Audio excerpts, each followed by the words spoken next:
My வி3 add செயலி நிறுவன உரிமையாளரின் ஜாமீன் மனு தள்ளுபடி செய்யப்பட்டிருக்கிறது. அண்மை செய்தியாக பார்த்து வருகிறோம்.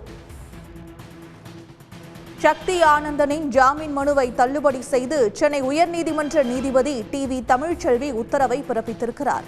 கூடுதல் விவரங்களுடன் சிறப்பு செய்தியாளர் ரமேஷ்குமார் இணைப்பில் இருக்கிறார். ரமேஷ்குமார், தற்பொழுது மை வி3 ஆட் செயலி நிறுவன உரிமையாளரின் ஜாமீன் மனு என்ன காரணத்திற்காக தள்ளுபடி செய்யப்பட்டது? விவரங்கள்.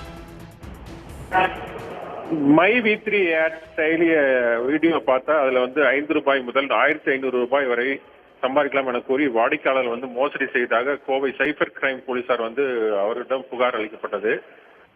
பின்னர் இந்த சென்னை பொருளாதார குற்றப்பிரிவுக்கு மாற்றப்பட்ட இந்த வழக்குல ஜாமீன் கோரிதான் அதனுடைய உரிமையாளர் சக்தி ஆனந்தன் என்பவர் தாக்கல் செய்த மனுவை அண்மையில சென்னை உயர்நீதிமன்ற வளாகத்தில் இருக்கக்கூடிய அந்த நிதி நிறுவன மோசடி வழக்குகளான விசாரிக்கக்கூடிய அந்த சிறப்பு நீதிமன்றம் தள்ளுபடி செய்திருந்தது.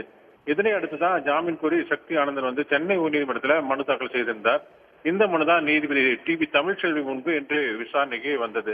அப்போ காவல்துறை சார்பில் ஆஜரான அரசு கூடுதல் குற்றவியல் வழக்கறிஞர் மேகநாதன் இந்த சக்தி ஆனந்தனால கிட்டத்தட்ட 69 லட்சம் பேர் பாதிக்கப்பட்டுள்ளதாகவும் இந்த மோசடியில பல கோடி ரூபாய் அதுல முடக்கப்பட்டுள்ளதாகவும், குறிப்பா இந்த மோசடியில பிரதான குற்றவாளி இவர்தான் எனவும் அவர் தெரிவித்திருக்கிறார். மற்றவெல்லாம் கம்பெனிகள் என்றும் தெரிவித்திருக்கிறார்.